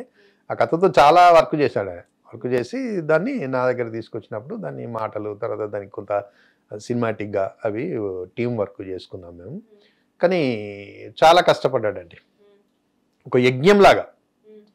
నిజంగా మీరు సినిమా రిలీజ్ అయ్యాక చూడండి, ఒక సువర్ణాక్షరాలతో రాసేటటువంటి పేరు షరతులు వర్తిస్తాయి. అక్కర్లేదు సార్, టీజర్లో సినిమా అంతా కనబడిపోతుంది. ఒక మిడిల్ క్లాస్ పర్సన్ అంటే మీరు అన్నట్టు సినిమా చూసాక పీపుల్ కనెక్ట్ అవ్వడం కాదు, ఆ టీజర్కే చాలా మంది కనెక్ట్ అయ్యారు. ఒకటండి, ఇప్పుడు ఏంటంటే ఇప్పుడు ఈ కాలంలో మిడిల్ క్లాస్ స్టోరీయే హీరో. Yes yes. ఇప్పుడు బడ్జెట్, కోట్ల బడ్జెట్, తర్వాత సినిమాలు అవి కమర్షియల్ మూవీస్ అవి పక్కన పెడితే మిడిల్ క్లాస్ లో వచ్చినటువంటి 90s అనేటువంటి వెబ్ సిరీస్, తర్వాత ఇప్పుడు మీరు చూడండి ఈ మధ్యలో చాలా హిట్ అయినటువంటి మిడిల్ క్లాస్ స్టోరీస్. ఇంట్లో మాకు కథనే హీరో, అద్భుతమైన కథ. తర్వాత కథకు ప్రాణం పోసిన వాళ్ళు హీరో హీరోయిన్. అమ్మాయి కొత్త అమ్మాయి, లిటరరీ స్టూడెంట్, ఆమె ఫస్ట్ సినిమా అని అనుకుంటాను, బహుశా కన్నడలో ఏమైనా చేస్తే చేయొచ్చు. తెలుగులో అమ్మాయి డెబ్యూ మూవీ ఇది, కొత్త సినిమా. ఎంత అద్భుతంగా అంటే తెలుగు అమ్మాయి పక్కింటి అమ్మాయి లెక్కనే చేసింది. తెలంగాణలో కరీంనగర్ జిల్లాలో పుట్టి ఏదో కాలనీలో పెరిగిన అమ్మాయిలాగా చాలా న్యాచురల్ గా. అసలు అమ్మాయి తెలుగు అమ్మాయే అనుకున్నాను నేను, కన్నడ మూవీ కన్నడ యాక్ట్రెస్ అని ఇప్పుడు మీరు చెప్తే మీరు ఒకటి నమ్ముతారా, మేము చాలా ఆమెతో షూటింగ్ చేసినాక చాలా రోజుల దాకా కూడా మేము తెలుగు అమ్మాయి ఇక్కడ నుంచే వచ్చింది అని అనుకున్నాం. అంత పర్ఫార్మెన్స్, అంత మింగిలై, తర్వాత అంత ఈ పాత్రలో ఇమిడిపోయి ఇచ్చేసింది. తర్వాత మాకు తెలిసింది తెలుగు అమ్మాయి. మేము కూడా ఆశ్చర్యపోయాం, అరే ఎంత అద్భుతంగా చేసింది అంటే అంత అద్భుతంగా చేసింది. చైతన్యరావు గారు యంగ్ అండ్ డైనమిక్ హీరో, ఇప్పుడు ఆయన మంచి బ్రేక్ ఇది, చాలా అద్భుతమైనటువంటి బ్రేక్. ఎంత అందులో జీవించారు. అంతేకాకుండా అంత కొత్త వాళ్ళు, కొత్త సుజాత గారు, బల్గం సుజాత గారు, ఆమె కూడా అద్భుతంగా చేశారు. కొత్త వాళ్ళతో కొత్త ప్రయోగం చేసినటువంటి కొత్త డైరెక్టర్ షరతులు వర్తిస్తాయి. దీని ద్వారా చాలా మందికి ఫ్యూచర్ ఇస్తాడు. తను కూడా మంచి డైరెక్టర్గా ఫ్యూచర్లో తన అద్భుతమైన డైరెక్టర్గా తను స్థిరపడతాడు. అంత మంచి సినిమా అంటే ఈవెంట్ ప్రతి దాంట్లో, ఇప్పుడు చిన్న దాంట్లో కూడా జాగ్రత్త తీసుకున్నాడు. ఆయన మా డైరెక్టర్ గారు ఉన్నట్టు గొప్పతనం ఏంటంటే మెచ్చుకుంటూనే, అంటే ఒప్పుకుంటూనే ఒక వ్యక్తి నుంచి ఎంత నటన తీసుకోవాలి, ఆయన నుంచి ఎంత రాత తీసుకోవాలి, ఎంత తీసుకోవాలి అనేది బాగా తెలిసినవాడు. అంటే నొప్పించక, తానొవ్వక, ఒప్పించి మెప్పించి సినిమా చేసిండు. అంత అద్భుతంగా చేసిండు. కాబట్టి అది దాంట్లో ప్రతి ఫ్రేమ్లో ఆయన యొక్క విజన్ కనిపిస్తుంది. ఆయన విజనే కాకుండా సమాజానికి మనం ఏం చెప్పాలి, అసలు ఒక మంచి సినిమా అంటే మీరు చూడండి, సినిమా లోపలికి పోయినాక బయటకు వచ్చేటప్పుడు ఫేస్ లోపల మనకు ఒక తృప్తి కనబడుతుంది. ఆడియన్స్ ఒక మంచి సినిమా చూసినాము, కొద్దిగా ఆలోచిస్తారు, ఒక మంచి సినిమాను మనం డైరెక్టర్ గారు చేశాడని. అంత గొప్పగా చేశాడు సినిమా. అండ్ డైరెక్టర్ గారి గురించి మీరు మాట్లాడారు కాబట్టి ఇక్కడ ఒక విషయం అడుగుతాము సందర్భంలో. డైరెక్టర్ గారు మీకు చాలా ఫ్రీడమ్ ఇచ్చారని విన్నాం ఈ మూవీ. అవునండి, నాకు కాదు, ప్రతి ఒక్కరికి ఫ్రీడమ్ ఇచ్చారు. ఓకే. ఆయన ఎందుకంటే మనం నిర్బంధంగా ఏ పని చేయించలేము, అది తెలిసినవాడు డైరెక్టర్. అంటే మనిషి యొక్క బలము బలహీనతలు తెలిసినవాడు కాబట్టి ఫ్రీ ఇచ్చాడు. నాకే కాదు, యాక్టర్స్ కూడా ఫ్రీ ఇచ్చాడు. మీరు చేయండి, మీరు ఎట్లా పర్ఫార్మెన్స్ చేయాలనో అట్లా చేయండి, కాదు అంటే నేను మీ నుంచి ఇంకెట్లా తీసుకోవాలనో తీసుకుంటా అని. రైటింగ్లో నాకి, తర్వాత యాక్టింగ్లో వాళ్ళకి, తర్వాత డైరెక్షన్. మేము ఒక పెళ్ళికి పోయినట్టు, ఒక ఫంక్షన్కి పోయినట్టు, ఏదో ఒక టూర్కి పోయినట్టు మేము ఫీల్ అయ్యి చేసుకున్నాం. దాంట్లో ఎలాంటి అయ్యో భయభక్తులు అది ఇది ఏం లేకుండా ఫ్రీగా చేసుకున్నాం. మొత్తం ఇప్పుడు మూవీ అంతా కంప్లీట్ అయిన తర్వాత అంటే డైరెక్ట్ ఇప్పుడు ఎంత మీరు స్టోరీ అంటే మాటలు మీవైనా పాటలు మీవైనా డైరెక్షన్ అనేసరికి డిఫరెంట్గా ఉంటుంది. సో కంప్లీట్గా మూవీ అయిపోతున్న టైంలో అసలు మీకు ఎలా అనిపించింది ఈ మూవీ గురించి? అంటే ఏదో కెమెరా ఉందని కాకుండా నార్మల్గా మంచి సందేశాత్మకంగా ఉంటుంది అని అలా అనిపించింది. అంటే ముందు స్టోరీతో పాటుగా మేము డైరెక్టర్ గారితో ప్రయాణం చేశాము. తర్వాత ఆయన యొక్క విజన్, ఆయన యొక్క నాలెడ్జ్ మీద మాకు బాగా నమ్మకం ఉన్నది. అట్లా మంచి హిట్ అవుతుంది అనుకో, కానీ ఇంత బాగా అనుకోలేదు. నార్మల్ సినిమాలే బాగానే తీస్తుండు, 10 మందిలో ఒకడు, 100 మందిలో ఒకడు అనుకున్నాం. కానీ ఇలా 100 మందిలో ఒకడు కాదు, 10 మందిలో ఒకడు అవుతుంది. సో మీరు అనుకున్న దానికంటే మించి ఉంది. అనుకున్న దానికంటే ఒక 100 రెట్లు మించి ఉంది. మామూలుగా మేము స్క్రిప్ట్, సినిమా అంటే ఏంటంటే స్క్రిప్ట్కు వేరు, తర్వాత స్క్రిప్ట్కు మ్యూజిక్ యాడ్ అయ్యి, తర్వాత దానికి యాక్షన్ యాడ్ అయ్యి, దానికి ఇంకా ఎమోషన్స్ యాడ్ అయితే ఇంకా వేరుగా ఉంటుంది. స్క్రిప్ట్తో ప్రయాణం చేసినప్పుడు పర్లేదు అని అనుకున్నాం. తను టీం సెలెక్ట్ చేసుకొని తను షూటింగ్ చేసుకున్నప్పుడు సరే బాగుంది అని అనుకున్నాం. తర్వాత చేస్తూ దానిలో ప్రతి యాక్టర్ నుంచి ఎమోషన్స్, తర్వాత వాళ్ళ నుంచి నటన తీసుకుంటున్నప్పుడు ఏదేదో బాగానే వర్కౌట్ అవుతుంది అని అనుకున్నాం. సినిమా అయిపోయినాక మేము కటింగ్లో చూస్తున్నప్పుడు అప్రిషియేట్ చేసాం, హర్గ్ చేసుకున్నాం. అంత అద్భుతంగా తీసినవుతాం నేను సినిమా, ఇంత గొప్పగా అనుకోలేదు అని అంత బాగా అంటే స్టెప్ బై స్టెప్ మేము అనుకున్న దానికంటే బాగా తీశారు. సో నెక్స్ట్ ఆ పెళ్లి సాంగ్ గురించి మాట్లాడదాము. సురేష్ బొబ్లీ గారు మ్యూజిక్ ఇచ్చారు ఆ సాంగ్కి. అద్భుతమైనటువంటి మ్యూజిక్. ఎస్, ఆయన ఇంతకుముందు దసరా చేశారు, విరాట పర్వం చేశారు. దసరాలో ఆ వెన్నెల బిట్ చేశారు, ఆయన విరాట పర్వం చేశారు. చాలా మంచి మంచి జార్జ్ రెడ్డి బుల్లెట్ బండి సాంగ్ అన్నీ చాలా మంచి మంచి సాంగ్స్ చేశారు. సో అన్నీ ఒక ఎత్తు అయితే సాహిత్యానికి ఆయన మ్యూజిక్ యాడ్ అయింది కదా. సో ఈ మ్యూజిక్ ఎలా అనిపించింది మీకు? చాలా బాగా నచ్చింది. సురేష్ బొబ్బిలి మంచి అద్భుతమైనటువంటి సంగీత దర్శకుడు. ఇంతకుముందు ఆయన మూవీస్ అన్నీ చేసిన మూవీస్ చూసాం కదా సార్. సో ఒక సందర్భంలో ఆయనతో నేను మాట్లాడడం కూడా జరిగింది. ఏదైనా కానీ ఈ సిచ్యువేషన్ని బట్టి ఆయన సాంగ్ అద్భుతంగా క్రియేట్ చేస్తారు. సో దాని గురించి చెప్పండి. ఒక రచయిత ఎట్లయితే ఒక పెళ్లి పాట రాయాలంటే తను అందులోకి వెళ్ళిపోతాడో, మెమొరీలోకి వెళ్ళిపోతాడో, ఏమేమి ఉండాలని, సంగీత దర్శకుడు కూడా ఒక రచయితనే, తను కూడా అన్నీ రాసుకోవాలి. అట్లా సురేష్ బొబ్బిలి గారు చాలా గొప్ప దర్శకుడు. ఆయన అంటే ఎమోషన్స్ ఏ టైంలో ఎలాంటి మ్యూజిక్ ఇస్తే మనకు అది కుదురుతుంది, మనకు ఆ ఎమోషన్స్ వస్తాయి, తర్వాత ఆ ఫీలింగ్స్ వస్తాయి అని మర్మం తెలిసినవాడు. అంటే వాయుద్యాల మర్మం తెలిసినవాడు సురేష్ బొబ్బిలి గారు అద్భుతంగా. కాబట్టి పెళ్లికి మంచి అంటే అప్పగింతలప్పుడు ఎట్లుండాలి ఆ మ్యూజిక్ అంటే ఒక హృదయం ద్రవించే విధంగా ఉండాలి. ఆ తీన్మార్ అప్పుడు ఎట్లుండాలి, ఇట్లా లేచి ఎగురుతుండాలి, ఒక ఊపు వచ్చేస్తుండాలి. తర్వాత స్టార్టింగ్ లో ఆ పెళ్లి పీటలు, పెళ్లి మండపము అవి వర్ణిస్తూ కుండలు అవి ఎట్లుండాలి. తర్వాత మనము ఒక పెళ్లి ప్లాన్ చేసినప్పుడు తర్వాత ఇవన్నీ ఎట్లుండాలి అంటే పెళ్లికి కావాల్సినటువంటి మ్యూజిక్ ఒక 4 భాగాలలో చాలా అద్భుతంగా ఇచ్చారు. చాలా చాలా చాలా గ్రేట్. బేసిక్గా సురేష్ గారు కూడా తెలంగాణ వాసే, దానివల్ల మేబీ అలా కుదిరిందేమో. అంటే ఒక మ్యూజిక్ డైరెక్టర్ అంటే అతనికి అన్ని విషయాల పట్ల అవగాహన ఉంటుంది. కానీ ఇంకో విషయం ఏంటంటే సార్, ఇప్పుడున్న ప్రజెంట్ ట్రెండ్ కూడా ఎలా ఉందంటే డైరెక్టర్స్ కూడా ఎలా అంటే ఎక్స్పీరియన్స్ ఉన్న మ్యూజిక్ డైరెక్టర్స్ని కాకుండా యంగ్ డైరెక్టర్స్ని కూడా చాలా ప్రోత్సహిస్తున్నారు. కొత్త వాళ్ళు ప్లస్ అప్పుడప్పుడే ఇండస్ట్రీకి వచ్చి కొంచెం కొంచెం మూవీస్ చేసిన వాళ్ళని కూడా మంచి ఆఫర్స్ ఇస్తున్నారు. సో అది డైరెక్టర్స్ వాళ్ళు కొత్త వాళ్ళే, వాళ్ళకి భయం అనేది ఉండదా అంటే కొత్త మ్యూజిక్ డైరెక్టర్ నేను కొత్త వాడినే, కాంబినేషన్ వర్కౌట్ అవుతుందో లేదో అని చెప్పేసి నమ్మకం ఒక దర్శకుడికి తన మీద తనకు నమ్మకం ఉన్నప్పుడు రాయిని కూడా రత్నం చేస్తాడు. ఓకే, దర్శకుడు తాను ప్రతి ఒక్కరి నుంచి నేను తీసుకోగలను అని అన్నప్పుడు మా షరతులు వర్తిస్తాయి సినిమాలో చాలా దాదాపు అంతా కొత్త వాళ్ళే. యాజ్ ఒక రైటర్గా నేను, తర్వాత మిగతా టీము, తర్వాత ముఖ్యంగా హీరోయిన్, హీరో గారు ఆయన చాలా చేశారు, బట్ హీరోయిన్ గారు వీళ్ళంతా కొత్త వాళ్ళు. ఈ కొత్త వాళ్ళని ఎందుకు తీసుకుంటే ఎప్పుడు తీసుకుంటే అంటే గట్స్ ఉన్నప్పుడు. ఒక డైరెక్టర్కి తను నడపగలను, తను తీసుకోగలను అని అన్నప్పుడు వాళ్ళు రాళ్ళనట్టు తీసుకొని కూడా రత్నాలు చేయగలడు, చెక్కగలడు. అంటే శిల్పము నేను చేయగలను అనే నమ్మకం ఉన్నప్పుడు ఇవన్నీ జరుగుతున్నాయి. కొత్త వాళ్ళని ప్రోత్సహించకపోతే వీళ్ళంతా ఎట్లా వస్తున్నాడు అంటే కొత్త వాళ్ళ దగ్గర కాంటెంట్ బాగుంటుంది.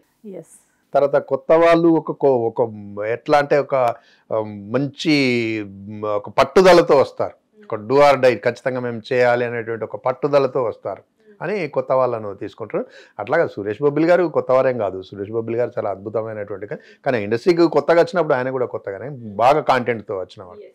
ఒకటేమా కొత్త వాళ్ళను అవకాశం ఇస్తారు, కాంటెంట్ ఉంటే నిలబడతారు, లేదంటే వెళ్ళిపోతారు. సో జనరల్గా సార్ ఇప్పుడు పీపుల్ మైండ్ సెట్ ఎలా ఉంది అంటే ఈ ఓటీటీలు వచ్చేసిన తర్వాత చిన్న సినిమాల్ని మనం ఎందుకు థియేటర్కి వెళ్ళి చూడాలి, 4 రోజులు పోతే ఓటీటీలోకి వచ్చేస్తుంది కదా అప్పుడు చూద్దాంలే అని చెప్పి. దట్టు చైతన్యరావు గారు అండ్ హీరోయిన్ ఇద్దరు కూడా ఫ్రెషే. 30 Weds 21 అంటే ఆయన ఆల్రెడీ వెబ్ సిరీస్లో చేశారు అండ్ మూవీస్ చేసినా కానీ చైతన్యరావు గారు జనాలకి ఇంకా బాగా తెలియాలి. అండ్ హీరోయిన్ అయితే అసలు కంప్లీట్గా కొత్త అమ్మాయి కాబట్టి ఏ ధైర్యంతో మూవీ థియేటర్స్లో రిలీజ్ చేస్తున్నారు? ఒకటమ్మా థియేటర్స్లో చూసింది వేరు, ఆ ఫీలింగ్ వేరు, తర్వాత ఆ ఎమోషన్స్ వేరు, తర్వాత ఆ వెదర్ వేరు. ఇప్పుడు మనం ఓటీటీలో ఇంట్లో చూస్తుంటాం, ఇంట్లో వంట చేసుకుంటూ వంట తినుకుంటూ, అంటే పూర్తి సినిమాని ఆస్వాదించాం మనం, జస్ట్ కొద్ది బోరతి ఇంకోటి మార్చేసుకుంటాం. కాకుండా ఫుల్ థియేటర్లో చూస్తే అది ఫీలింగ్ వేరే. ఇంకొకటి కాంటెంట్ కనుక ఉంటే, ఇలా చిన్న సినిమాలను అద్భుతంగా ప్రజలు దాన్ని హిట్ చేసిన వాళ్ళు. ప్రజలు ఎప్పుడూ కూడా చాలా గొప్పవాళ్ళు, చాలా మంచి మనసున్న వాళ్ళు, సహృదయం ఉన్నవాళ్ళు. ఇది చిన్న సినిమా కదా, దీన్ని ఓటీటీలో చూద్దాంలే అని అస్సలు అనుకోరు. చిన్న స్పార్క్ ఉంది అని అనుకుంటే థియేటర్కి పరిగెత్తుకెళ్ళి చూస్తారు వాళ్ళు. ఇప్పుడు మన ఈ కరోనా వచ్చిన తర్వాత, ఆఫ్టర్ కరోనా ఒక గొప్ప తెచ్చిన మార్పు ఏంటంటే ఇండస్ట్రీలో ప్రతి మంచి మంచి సినిమాలను పరిచయం చేసింది. ఈ సినిమా అంటే ఇదే అనేది ఉండేది ఇంతకుముందు, కానీ ఇట్లా కాదు. మధ్యతరగతి జీవితాల్లో కూడా అద్భుతమైనటువంటి యాక్షన్ ఉంది, అద్భుతమైనటువంటి అది ఉన్నది. డైరెక్టర్కి నమ్మకం ఏంటంటే ఓటీటీలో చూస్తారు కదా, సినిమాలో చూడడం అనే నమ్మకం ఏంటంటే ప్రజల మీద నమ్మకం. ఎందుకంటే ప్రజలు చాలా అటువంటి సినిమాలను, ఓటీటీలో వచ్చినటువంటి సినిమాలను కూడా, బలగం లాంటి సినిమా అద్భుతంగా ప్రపంచ సినిమా అయింది. అది అద్భుతం, మామూలుగా కాదు. దాన్ని వాళ్ళు అనుకోలే ఓటీటీలో వస్తుంది కదా చూద్దామని అనుకోలే. అందులో పోయి చూసిండ్రు, అందులో పోయి ఏడ్చిండ్రు, అందులో పోయి మమేకం అయిపోయారు. కాబట్టి డైరెక్టర్ గారికి ప్రజల మీద నమ్మకం. నేను తీసినటువంటి సినిమాలో ఏమాత్రం చిన్న స్పార్క్ ఉన్నా వాళ్ళు ఏమాత్రం ఒక క్షణం కూడా ఆలస్యం చేయరు. నా ఓటీటీలో వస్తుంది, ఎల్లుండి వస్తుంది, రేపు వస్తుంది అని చూడరు వాళ్ళు. ఖచ్చితంగా ఫ్యామిలీ పోయి సినిమాలనే చూస్తారు, సినిమా థియేటర్లనే చూస్తారు అనే గొప్ప నమ్మకంతో ఆయన తీశాడు. కానీ ప్రజలు కూడా అట్లే, ఏమన్నా మామూలు సినిమా ఊతుంది అని అంటే అనుకుంటారు ఓటీటీలో అని. కానీ అలా స్పార్క్ ఉంది, అరే మంచిగా ఉందట అని అంటే వీళ్ళు ఒక్కరోజు కూడా ఆగారు, పరిగెత్తుకెళ్ళి చూస్తారు వాళ్ళు. అంత గొప్ప వాళ్ళు. టోటల్ మూవీలో మీ ఫేవరెట్ సాంగ్ ఏంటి? నాదే. మీదేనా? మీరు రాశారు కాబట్టి. నేను రాశాను కాబట్టి. అంటే అన్ని చాలా మంచి పాటలు, 5 పాటలు చాలా అద్భుతమైన పాటలు. కానీ ఇప్పుడు మన కాకిపిల్ల కాకి ముద్దు, ఇప్పుడు వాళ్ళని అడిగితే నా బిడ్డనే బాగున్నది అని అంటాం కదా. కాబట్టి నచ్చిన సాంగ్ నిరభ్యంతరంగా నాదే, అద్భుతంగా. నాకు మీరు రాసిన సాంగ్ ఓకే, మాకు కూడా అద్భుతంగా నచ్చింది. మీరు రాసింది కాకుండా మీకు ఇంకో నచ్చిన వేరే సాంగ్ ఒకటి చెప్పండి. అన్ని మిగతా 4 అద్భుతంగా నచ్చింది. అంటే మీరు టీచర్ లానే మాట్లాడుతున్నారు ఇక్కడ, అందరూ నా పిల్లలే అని చెప్పేసి. అవును కదమ్మా, మామూలుగా చేయలేదు కదా. కాబట్టి ఓదాన్ని తీసి ఓదాన్ని పక్కకు పెట్టలే. మనం 4 పిల్లలు ఉన్నటువంటి తల్లిని నీకు ఏ బిడ్డ ఇష్టమమ్మా అంటే 4 ఇష్టమని అంటది. అట్లా 4 పాటలు ఇష్టం. అందులో గొప్ప పాట, చాలా గొప్ప పాట ఏదంటే నా పాట. And me favourite dialogue? అవి ఒకటి అని చెప్పలేమండి. హీరో మాట్లాడినట్టు, హీరోయిన్ సంభాషణలో వచ్చినటువంటి ప్రతి డైలాగ్. ఇప్పుడు మనకు దీని పాట ముంగట ఒక డైలాగ్ ఉంటుంది,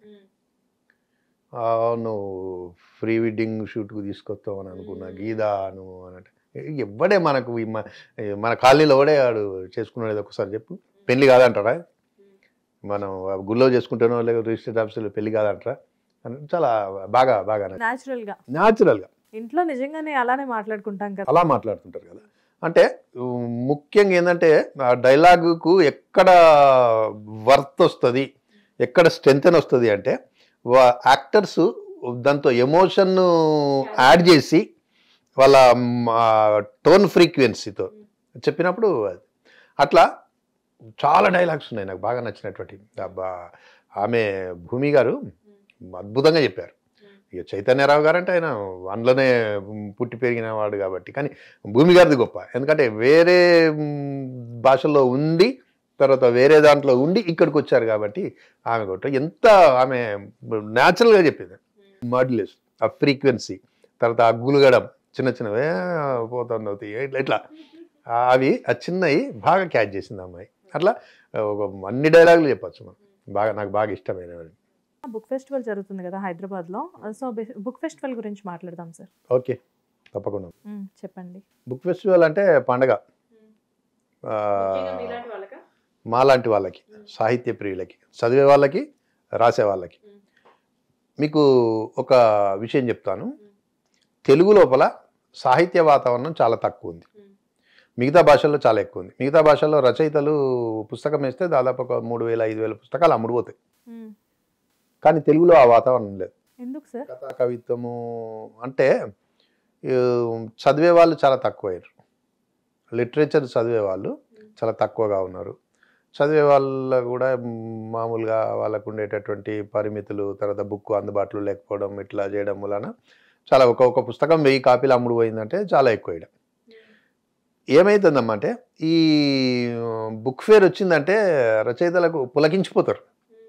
బుక్ ఫేర్ అంటే అయ్యో ఇంట్లో బుక్ ఫేర్లలో పుస్తకాలు అమ్మి వాళ్ళు లక్షల రూపాయలు సంపాదిస్తారు. తెలుగు లోపల పుస్తకాలు వేయడానికి ఆస్తులు అమ్ముకున్న వాళ్ళు ఉన్నారు, కానీ పుస్తకాలు అమ్మి ఆస్తులు కొనుక్కున్న వాళ్ళు ఎవ్వరు లేరు. అట్లా ఉంది తెలుగులో వాతావరణం. అయినా బుక్ ఫేర్ వచ్చిందంటే రచయితలకు మొత్తం అప్పు సప్పు చేసి చిట్టీలు ఎత్తి పుస్తకాలు వేసి తీసుకుపోయాడ షాప్లో పెట్టుకొని ఆ 9 రోజులు చాలా ఆనందంగా పరవశంగా ఉంటాడు. ఎట్లా అంటే రైతు ఉంటాడు, రైతు ఏం చేస్తాడంటే పంట నష్టపోతాడు, పంట పండదు, పండినటువంటి ఆ కొద్ది పంట కూడా ఎవరు కొనరు, అప్పుల పాలవుతాడు. పాలైనాక ఏమనుకుంటాడంటే రైతు జీవితంలో కూడా నేను వ్యవసాయం చేయనిగా అనుకొని ఇంటికి పడుకుంటాడు. మళ్ళీ మొదలు. కానీ మళ్ళీ ఒక వాన కొట్టి మళ్ళీ ఆ మట్టి పరిమళం ఆ పులకించి ఆ మట్టి నీళ్లు అవన్నీ చూసి వర్షం చూసి వరకు పులకించిపోతాడు. చట్ నేను మళ్ళీ వ్యవసాయం చేయాలంటే అప్పుడు వాళ్ళ భార్య అడుగుతుంది, ఏమయ్యా మొన్ననే కదా నువ్వు చెయ్య అనుకున్నావు, మళ్ళీ వ్యవసాయం ఎట్లా చేస్తావు అంటే, పిచ్చిదానా నేను వ్యవసాయం చేయకపోతే ఈ ప్రపంచానికి అన్నం ఎవడు పెడతాడు, ఈ ప్రపంచం ఆకలితో చచ్చిపోదు, ప్రపంచానికి అన్నం పెట్టడానికైనా నేను వ్యవసాయం చేయాలని విత్తనాలు తీసుకొని బయలుదేరుతాడు. రచయిత కూడా అంతే. ఏం చెప్తాడు, ఇప్పుడు బుక్ ఫేర్ అవుతుంది, అయిపోయినాక ఆయన బుక్కులు అమ్ముడు పోవు, ఇంట్లో సజ్జ మీద పెట్టుకుంటాడు. పెట్టుకున్నాక భార్య ఊకే యాష్టపడుతుంది, ఇటు తీసి అటు తీసి అన్ని పుస్తకాలన్నీ నింపినావు, అని చెక్కులే కానీ చెక్కులు ఏం లేవు, అని చెక్కలచుడే కానీ చెక్కులు ఏం లేవు, ఏమిది అది అని యాష్టపడ్డప్పుడు ఆయన అనుకుంటాడు, ఈ ప్రపంచం ఇక ఎప్పుడు కూడా నేను పుస్తకాలు వేయద్దు చెయ్యి అని అనుకుంటాడు. అనుకున్నాక మళ్ళీ బుక్ ఫేర్ వస్తుంది, బుక్ ఫేర్ అయిందని అనౌన్స్ చేసినాక మెల్లగా పాత కథలను కవితలను మళ్ళీ బయటకు తీస్తాడు. ఏమయ్యా నువ్వు మొన్ననే కదా వెయ్యాలని అంటే, పిచ్చిదానా ఈ ప్రపంచానికి ఈ మాత్రం 4 మంచి మాటలు ఎవరు చెప్తారు నేను చెప్పకపోతే? మీ పర్సనల్ ఎక్స్పీరియన్స్ ఏమైనా ఉందా సార్? ప్రతి రచయితకు ఉంటుంది. ఓకే. ప్రతి రచయిత నేను 9 పుస్తకాలు, తర్వాత ఒక 9 నవలలు, 9 పుస్తకాలు, 250 కథలు, వ్యాసాలు, పుస్తకాలు మా ఇంటి నిండా పుస్తకాలే ఉంటాయి. సాహిత్యంలో మీకు మంచి అంటే అవగాహన ఉంది, సాహిత్యం గురించి మీకు బాగా తెలుసు. ఆబ్వియస్ గా ఎన్నో పుస్తకాలు రాశారు మీరు. అసలు రఫ్ గా ఎన్ని రాసుంటారు? పుస్తకాలు అంటారా, నేను దాదాపు ఒక 250 కథలు రాశానండి. 250 కథలు, తర్వాత 10 కథా సంకలనాలు. నేను కూడా ఇప్పుడు బుక్ ఫేర్ కు మళ్ళీ నేను కూడా పుస్తకం వేస్తున్నాను. ఇంతకుముందు నేను అనుకున్నాను వేయద్దులే, మనం అన్ని అటకెక్కి ఉన్నాయి, మనం ఎవరు కొనలేదు చేయలేదు అన్ని బాధపడి ఎందుకు ఖర్చు పెట్టుకున్నాను. కానీ బుక్ ఫేర్ అనౌన్స్ చేయగానే మళ్ళీ పులకించిపోయి మళ్ళీ చేస్తుంటే మళ్ళీ మా భార్య అడుగుతుంది, ఏందండి లేదంటే ఇప్పటికే 10 పుస్తకాలు అయితే ఆ మూలకు ఉన్నాయి, ఈ మూలకు ఉన్నాయి, ఇవన్నీ ఉన్నాయి, ఏంది అని. పిచ్చిదానా వేయకపోతే ఈ మాత్రం 4 మంచి మాటలు ఎవరు చెప్తారు ఈ సమాజానికి? రైతులు ఎన్ని కష్టాలు వచ్చినా కానీ ఖచ్చితంగా భూమిని నమ్ముతారు. అలానే రచయిత ఎన్ని కష్టాలు వచ్చినా పుస్తకాన్ని నమ్ముతాడు, సాహిత్యాన్ని నమ్ముతాడు. రైతుకు ఒకటే, తను సంపాదిస్తాను కాదు, ఈ ప్రపంచానికి అన్నం పెట్టాలనే ఒక గొప్ప ఆలోచన. రచయితకి అంతే, ఈ ప్రపంచానికి 4 మంచి మాటలు చెప్పాలి. నేను చెప్పకపోతే ఎవడు చెప్పలేడు, నాకు తెలిసిన మంచి మాటలు నేను చెప్పాలి అనే దానికోసం పుస్తకం అవుతాడు. ఆయన చాలా కాన్ఫిడెన్స్ ఉంటుంది కదా సార్ రచయితలకు. కాన్ఫిడెంట్, జాతీయ జెండాకు ఉన్నంత పొగరు ఉంటుంది రచయితకి, కవికి. ఆయన శేషేంద్ర శర్మ గారు అంటారు. మిమ్మల్ని మీరు ఎవరితో పోల్చుకుంటారు? నేను సుప్రీం, ఐఆమ్ ద సుప్రీం, నేనే డిక్టేటర్, నేనే సుప్రీం, ప్రపంచానికి మొత్తం నేను గొప్పవాణి, నేను చెప్పిందే వేదం, నేను మంచి మాటలు చెప్పగలనని అనుకుంటాం. ప్రతి రచయితకి తనతో సరస్వతీదేవి ట్రావెల్ చేస్తుందనే అనుకుంటారేమో. కానీ ఇప్పుడు ఒకటి అండి, ప్రతి ఏ రచయిత అయినా నేను చెప్తే సమాజం మారుతుంది, ఇది అదే అని అనుకోడు. నేను చెప్తేనే సమాజం మారుతుంది, సమాజం నేను మారుస్తా అదే అని అనుకోడు. కానీ తనలో ఉన్న బాధను, తనలో ఉన్న ఆవేదాన్ని, తనలో ఉన్నటువంటి ఒక ఎమోషన్, తనలో ఉన్నటువంటి ఒక మంచితనాన్ని చెప్పడానికి, సమాజాన్ని చెప్పడానికి పుస్తకాన్ని వాహకంగా చేసుకుంటాడు. సమాజానికి రచయితకు మధ్య వారధి ఒక పుస్తకం. ఈ పుస్తకం అనేది ఒక విత్తనం. ఆ విత్తనం వెళ్ళిపోతుంది, విత్తనం వేసి రైతు మర్చిపోతాడు, కానీ విత్తనం మర్చిపోదు, అది మొలకెత్తుతుంది, పూలు పూస్తుంది, కాయలు కాస్తుంది. అట్లాగే రచయిత అనేవాడు ఇలా ఒక పుస్తకం వేసి మర్చిపోతాడు, రచయిత చనిపోవచ్చు, కానీ 100 సంవత్సరాల పుస్తకం ఉంటుంది. అందులో ఉన్నటువంటి మంచితనము అది వికసిస్తుంటుంది, సమాజాన్ని నిర్మిస్తుంటుంది. అది రచయితకు నమ్మకం అన్నట్టు. సార్ ఇంత చెప్పారు కదా, మీ లైఫ్లో ఇప్పటి వరకు బిగ్గెస్ట్ అచీవ్మెంట్ ఏంటి ఒక రచయితగా? నేను నవల్ అండి, నాది ఒక జిగిరి అనేటువంటి ఒక నవల్, ఇంతకుముందు చెప్పినట్టు. ఆ నవల్ నేను మామూలుగా ఒక పల్లెటూరులో ఉండి మా ఇంట్లో కూర్చుండి చీకటారలో ఇట్లా లైట్ వేసుకొని కూర్చుండి 4 గోడల మధ్య రాసుకున్నటువంటి నవల. పుస్తకాన్ని పంపించినాను, అది పబ్లిష్ అయింది. తర్వాత అది ఏంటంటే దేశం మొత్తం ఓన్ చేసుకున్నది దాన్ని, అంటే ఆ సాహిత్యాన్ని. అంటే ఆకలి, తర్వాత అణిచివేత, ఇవన్నీ ఏ ప్రాంతమైనా ఒకే రకంగా ఉంటాయి. జీవితం ఏడైనా ఒకే రకంగా ఉంటుంది, ఆ స్ట్రగుల్ ఏదైనా ఒకే రకంగా ఉంటుంది, జీవితంలో ఎదురయ్యే సమస్యలు ఎదుర్కొనేటటువంటి సామర్థ్యం ఎక్కడైనా ఒకే రకంగా ఉంటుంది అని చెప్పడానికి ఏంటంటే 9 భాషలకు ట్రాన్స్లేట్ అయింది. నాకు తెలియదు రాసేటప్పుడు. నేను పెద్దింటి అశోక్ కుమార్ అంటే ఆ 9 భాషల రచయితలకు 9 భాషల ప్రజలకు ఏం తెలియదు, జిగిరి అనే నవల మాత్రమే తెలుసు. అట్లాగే రచయిత పేరు తెచ్చిపెట్టింది కదా, చాలా మంచి పేరు తెచ్చింది, అచీవ్మెంట్. దాన్ని ఉస్మానియా యూనివర్సిటీలో అది ఓరియంటల్ కాలేజ్ సిలబస్గా పెట్టారు, దాన్ని ఎంఏ పిల్లలకి సిలబస్గా పెట్టారు, ఇప్పుడు చదువుకుంటున్నారు. తర్వాత లాంగ్ మార్చ్ అనేటువంటి ఒక నవల, తెలంగాణ ఉద్యమం మీద రాసినటువంటి నవల. అంటే ఒక 20 సంవత్సరాల తెలంగాణ ఉద్యమం ఏ ఏ మార్పులకు లోనైంది, ఎట్లా జరిగింది, తెలంగాణ ఏ విధంగా ప్రజలు ఓన్ చేసుకున్నారు, ఉద్యమం పల్లెల్లో ఎట్లా అయింది, ఒక సామాన్యుడు కూడా ఉద్యమంలో ఎట్లా భాగస్వామ్యం అయ్యాడనేటువంటి నవల. అది కూడా ఉస్మానియా యూనివర్సిటీ ఎంఏ పిల్లలకి ఇప్పుడు సిలబస్గా ఉన్నది. అట్లా అవి గ్రేట్ అచీవ్మెంట్. అట్లాగే కథలు, జుమ్మెకి రాత్మే కథలు, తర్వాత గుండెలో వాన కథలు, తర్వాత మాయిముంత కథలు, భూమడు, వలస బతుకులు, మా ఊరి భాగవతం, తర్వాత ఇవన్నీ నేను రాసేటటువంటి కథలు, ప్రజల్లోంచి వచ్చినటువంటి, నేను చూసిన కంటితో రాసినటువంటి. కాబట్టి ఇవన్నీ ఒక తృప్తి మనకు. ఇవి నేను రాశాను, ఇంత ఒక సమాజానికి పెద్దింటి అశోక్ కుమార్ అనేవాడు కొంత ఇచ్చాడు, ఆ సమాజానికి కొంత మంచితనాన్ని ఇచ్చాడు. అది సమాజం దాంతో మారుతుంది అని నమ్మకం కాదు. ఎక్కడో జాల మన సాహిత్యం చదివే వాళ్ళు ఉంటారు, ఎక్కువ జాల మార్పు అనేది మొదలవుతుంది అండి. అంటే ఒకటే అమ్మా నేను చెప్పేది ఏంటంటే, సమాజాన్ని సాహిత్యం మాత్రమే మారుస్తుంది. ఈ సమాజాన్ని గొప్పగా మార్చాలంటే ఒక సాహిత్యంతోనే సాధ్యం అవుతుంది. అందుకే నేను ప్రతి మీటింగ్లో, తర్వాత మా పేరెంట్స్ మీటింగ్లో మా పిల్లలు కూడా చెప్తాను, మీ పిల్లలు గొప్పవాళ్ళు కావాలంటే చదువుతో పాటు సాహిత్యాన్ని చదివించండి. సాహిత్యం చదివితే పిల్లవాడికి మంచి చెడు తెలుస్తుంది. మంచి చెడు ఎవరు చెప్తారండి? ఎవరు చెప్తారు? సాహిత్యం ఒకటే చెప్తుంది. ఎలా ఒక వస్తువు ఉంది, ఒక ఫ్రిడ్జ్ కొంటాం మనం, దాంతో మన బుక్లెట్ వస్తుంది, ఫ్రిడ్జ్ని ఎట్లా వాడాలి.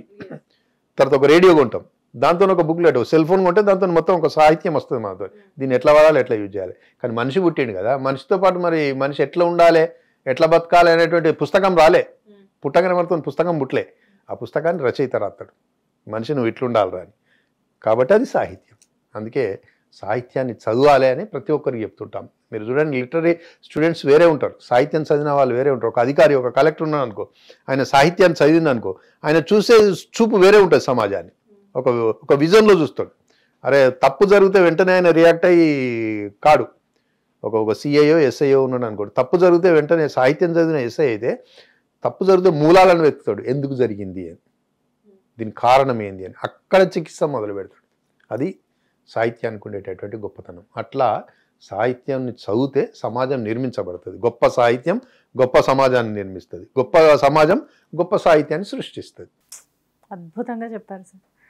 మీలాంటి వాళ్ళతో ఎంత మాట్లాడినా కానీ నిజంగా టైం తెలియదు. ఎందుకంటే మీరు వెలికి తీసిర్రు, మీ అడగడము, ఎందుకంటే మీరు తవ్విర్రు, ఒక గనిని తవ్విర్రు, తవ్వకపోతే అది బయటపడదు కదా. Thank you sir. అంటే మీలాంటి వాళ్ళ దగ్గర నుంచి అంత మంచి అప్రిషియేషన్ రావడం కూడా అది నేను అదృష్టంగా తీసుకుంటాను. చాలా థ్యాంక్స్ సార్. ఎందుకంటే మంచి మంచి విషయాలు మాకు చెప్పారు. అండ్ నిజంగానే మీలాంటి వాళ్ళ దగ్గర నుంచి నేర్చుకోవాల్సింది ఎంతైనా ఉంటుంది. అంటే ఒక టీచర్ అండ్ రైటర్ అనేది ఐ థింక్ ఇది ఎక్సలెంట్ కాంబినేషన్ అనుకుంటా. మీలాంటి వాళ్ళతో మాట్లాడడం, మీలాంటి వాళ్ళ గురించి మీ భావాల్ని పంచుకోవడం కూడా ఎంతో బాగుంది. Thank you sir. Thank you so much. Thank you అమ్మా. Thank you very much.